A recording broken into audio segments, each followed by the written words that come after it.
இவ்வளோ மக்கள் இருக்கும், எல்லா சமுதாய மக்களும் நம்மளோட இணைஞ்சு தான் இருக்காங்க. யாருக்கு பிரச்சனாலும் எதுவும் நம்மளால பண்ண முடியல. அங்கே போனால் பதவியோட பவர் தான் தேவை. அதனால் அங்கீகாரம் இல்லாத நம்ம முன்னேற முடியாது. இன்றைக்கி இந்த இடத்துல 100 வருஷமாக வாழ்கிறோம், எல்லாம் அப்படியே தான் இருக்கும். நேற்று வந்தீங்கெல்லாம் முன்னேற்றம் ஆகிட்டாங்க. அதனால் இந்த தடவை ஒரு வாய்ப்பு எனக்கு கொடுங்க.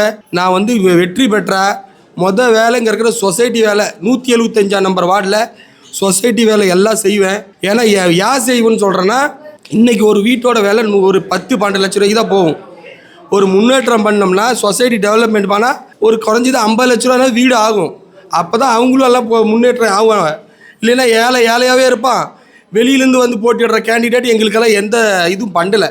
வெறும் பண்டு பாஸ் பண்ணுறது. நைட்டு 1 மணிக்கு காரை போடுறாங்க. பாத்ரூம் முடிச்சு வச்சுட்டு மாத கணக்கில் பந்தாக கிடக்குது. ஏன்னா அவங்களுக்கு அந்த தக்லீஃப் தெரியாது. நாங்கள் இதுதான் சொல்கிறோம், எங்களோட வலி எங்களுக்கு புரியாது. எங்கள் வலி எங்களுக்கு தான் தெரியும். ஏன்னா நாங்கள் இங்கேயே பிறந்து வளர்ந்தோம். அதனால் எங்கள் வலி எங்களுக்கு எவ்வளோ சொன்னாலும் புரியாது. இந்த அரசியல் ரீதியாக இன்றைக்கி சிண்டேகட்டில் சாத்தம்கர் போட்டிடுறாரு, லலிதா கட்சி அது காங்கிரஸ்லேருந்து போட்டிடுற கட்சியெல்லாம் நமக்கு தேவையில்லை.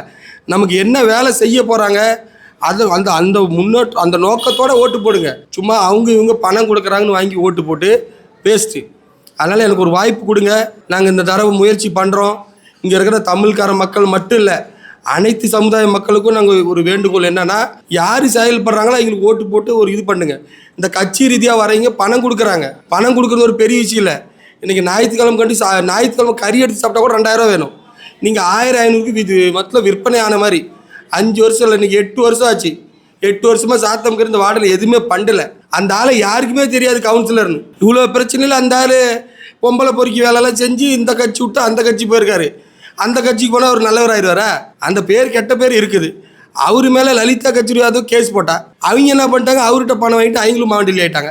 இப்போ திருப்பி அவங்க 2 பேரே தான் போட்டிடுறாங்க. அப்படிங்கும்போது நமக்கு முன்னேற்றம் வராது. அவங்க பகிர்ந்து தின்னுக்கிட்டே இருப்பாங்க, நாங்கள் இந்த ஏரியாவில் அப்படியே சடாஞ்சிக்கிட்டே இருப்போம். இந்த தடவை எல்லாம் ஒரு இது வேண்டுகோள், அனைத்து மக்களுக்கும் ஒரு மாற்றம் பண்ணணும்னா எங்களை மாதிரி காரியகர்த்தாவுக்கு உங்களோட இணைஞ்சிங்களுக்கு ஒரு வாய்ப்பு கொடுங்க. அனைவருக்கும் நன்றி, வணக்கம்.